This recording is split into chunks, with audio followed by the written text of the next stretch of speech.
So with that in mind, I'm cheap, I'm weird, so I fit all those bills.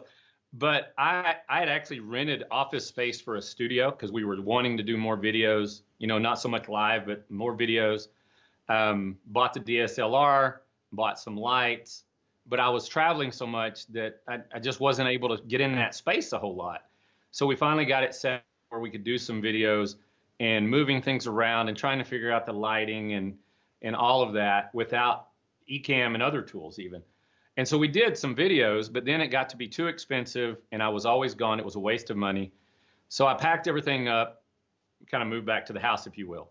Well, then when I had to go live, when I had to do something different, I have had most of these are pieces that I brought together. Like I bought a capture card, a couple of 3 cables, but almost everything else was something I had from either doing podcasts or trying to do video or all that. So it took me about 2 weeks right as COVID started to get into storage, get my pieces out, what cords work where.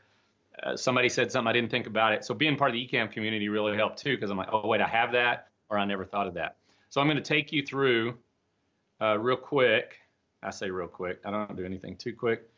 And hopefully I'm in the right spot for this.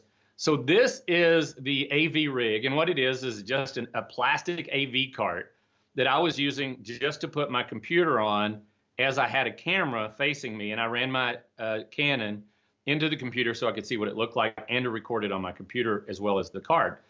And then it began to evolve, right?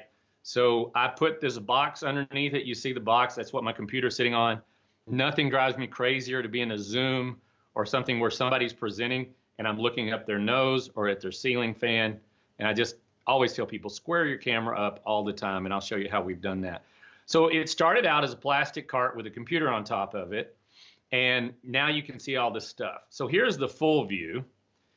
Because as I started doing overhead stuff, I thought if I just had an overhead camera, and I looked at all the different rigs and I looked at how much it would cost. And as many of you know, when COVID first hit, you couldn't buy anything. Everything was bought up. So I could get an overhead boom in 5 weeks, 6 weeks. And I needed it now. So being Mr. Pinterest, being Mr. Redneck, I started looking around. And so what you see above me there, or what you see above, is actually a piece of conduit, which is attached to the frame. And I'll talk about the frame in a minute. And there's a screen door hydraulic, which is about $7, that instead of clamps holding it up, I can move that boom up and down and lock it, and it doesn't move. And I've had the DSLR at the end of it, but I'm pretty sure I could all but hang on it. And so it's great for holding stuff, for being steady, for not loosening up like a lot of the things that, that have clamps. And I mean, all of you've seen your lights fall over and different things. And I sure didn't want to do that with my DSLR. So what I did was in this cart, because it's cheap and easy, I looked at conduit, I looked at pipe, I looked at all kind of different things. 2x4s are about $280 a piece, and they fit actually in the handles of this cart. And I slid them down and screwed it to the cart. I thought I might have to counterweight it, but I actually haven't. So they run through, and so stabler is my word there. And everything is on and off through these 2 power strips. So the white power strip, I have the lights going to it. So I can leave my lights on when I need my lights, I hit that switch. And of course, I need my camera and everything else powered up. So it's on another switch. The other beauty part of that is you see the one white cord, and I'll show you why that's important in a minute. I have one cord leaving this whole rig. And so I'm not dragging cords around my office or any of that. And that has been just a sanity saver on top of everything else. It's just one cord. I had a 25-foot cord, which I didn't need. So I've got it to where I can get almost anywhere in my my office studio, if you will. This is the top part of that. So these 2x4s come out. Of course, I had to brace them. And then on each side, I've got 2 LED light panels. And then the light bulbs I can use by themselves. But I also have, these are umbrella lights. So I have umbrellas that go on the back. They're a little unwieldy to move around all the time. But when I'm set, depending on the time of day and what I'm trying to light, how I'm trying to light it, I can put those umbrella lights on, and it gives me some better options. And the other thing is they're always with me. They're always around me and this camera. So them being on this rack was the main reason. Well, the main reason I built it was for an overhead camera. And then I realized, wait, if I do some things, I can actually carry my lights with me.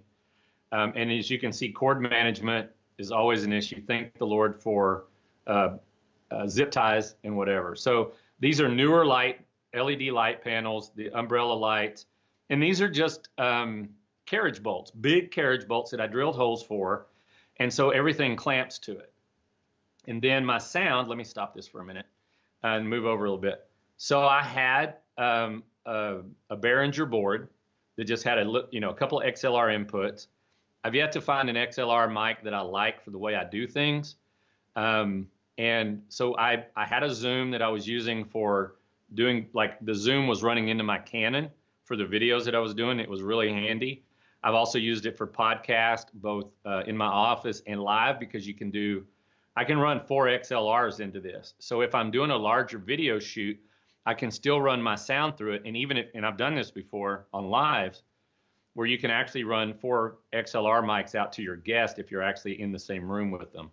So I really like my Zoom. It could record it if I wanted it to, but it was the best mic with the best sound that I had, and it gives me a lot of control because it can be its own interface. I use it through the board because I never got it to work the way I wanted it to, and it was just simpler this way because I already had a board USB.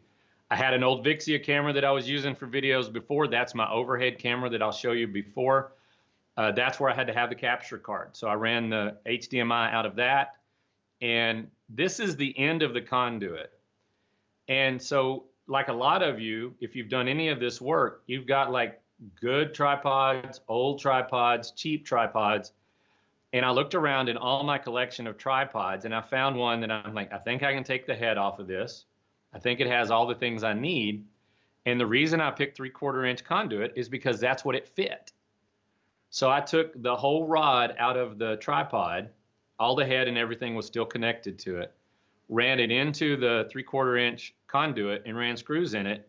And then I can put a camera at the end, and I can move the camera all the different ways that you can do it with a tripod. So I used it as an overhead camera, and I'll show you how we did that in a minute. But it was just one that I had laying around. I didn't have to do anything crazy special. And if I just ran, say, a 1/4 inch stud, I wouldn't have the flexibility. This is that screen door. Hydraulic, which again was $7. It works like a charm. It locks down, it lifts up, and you can see how it's kind of tied in there. And then clamps that come with your green screens and everything else, I use them for cord management because if I zip tie it, I'm always going to have to cut it because I'm using the equipment in different ways and moving it around. And so this thing, if you're gonna go with one of these booms, now this is where it gets really fancy, right? I was looking at different ways that I could mount a camera, and I just went and got an L bracket from the hardware store, and I bought this Z bracket for I think $9 on Amazon, and it allows me to tilt the camera in different ways, to raise it and lower it. But for what I need it gives me the right view that I want, and so I'm always tilting it a little bit, but I've got enough adjustment to where I can run that. And so it's worked really well for me. And like you said, it's $2 for the bracket. Now you got to level your bracket both ways. So I had to do a little work on that. But then the camera and the Z bracket gives me opportunity to tie in different cameras. So some of you might have yesterday seen Michael Hyatt's deal on his office. This is not that office, money-wise. But what happened was I watched his own live that he did about his office. And he talked about his beautiful standing desk, custom-made standing desk, but he had a new top put on it for clamps. And I thought, man, that's what I need. I can't really clamp things. I didn't have enough space on my cart. And I'm like, okay. So I started looking at, there's a great workbench that they sell at Home Depot that has a big top like that and actually raises and lowers. And that's where I was going. It's about $300. And I was headed that way. And as I was cleaning my office up one day, I had this whiteboard that I got at a resale shop. Microsoft donated them to a teacher resale shop, and I got one from them. And I looked at it and went, wait, that works. So I slid it on top of the cart, ran screws into the bottom of it, and so now I get not as fancy as Michael Hyatt, but I've got it, and I can put clamps on it. I don't have it today, but I've got a phone clamp that's very flexible that I can do a second screen or a second camera on. And so again, not quite as fancy as Mr. Hyatt, but this has worked well for me, and it's given me a couple of other uses as well. The other thing I want to show you is what I was doing prior to having the whiteboard up is I have this blue table, and it's actually, I'm going to scoot back a little bit. The camera above me would go right over that blue table, and it's just a cocktail table, like 50, 70 bucks that I use at conferences, and I have that fancy stretchy cover. Well, it's given me a great background, and I will still use it from time to time, but when I put my whiteboard on here, just as a work surface, I realize that if I move my camera with these small rig clamps, then I can actually use the whiteboard. And so I have two options where I can be further away from the camera and work on that. And then I can also work off the whiteboard top, which is giving me two options. So this is one of the videos we do called Strong Fathers Fridays. Every Friday we put out a video for dads and kids in English and in Spanish. And so I was able to do the split screen. Don't you love it when you try to find a thumbnail? Look how interesting I look right there. But I was able to do the overhead on that blue table while I'm looking at the camera. And sometimes I take myself off because I'm not that interesting looking. And then sometimes because I need to emote or explain things, I can do both. And I really love that option, not just with the overhead camera, but because Ecamm allows us to do that. And so that was really kind of what got me started on that. So that is the overhead piece. And let me go to this new scene. So you can see that there's a reason I'm not an artist, but this is the whiteboard. So the overhead camera that I'm showing right now, you see the fancy design that I'm doing here. I'm also an old teacher, so I believe in spitting on the overhead projector and using my fingers to erase dry erase. But if I wanted to explain something about dads and kids, I could do that. And so we'll give Dad a beard. But I don't do that a whole lot, but it's been a nice option to have. And then I do a lot of things, whether I'm making something here or whatever. The overhead cameras really allowed us to do that. So that's the whole rig right there. And I'll tell you what I'm going to do real quick, Katie, before we get any further. So this is my green screen. You can actually see something. Actually, am I on the right camera? Now let me change my cameras here. So there we go. So, but you could see the boom and the camera and everything ahead of us. But the real cart is, I'm going to move it a little differently.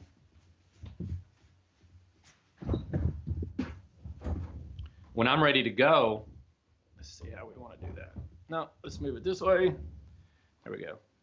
So I need to change my lighting a little bit because I've got windows right here. But I'm ready to go, and all the lights and the camera, and I've got one cord that I moved, right? And then the other day, I needed a little bit different. So let me see if I can do this. What I did before, I didn't measure.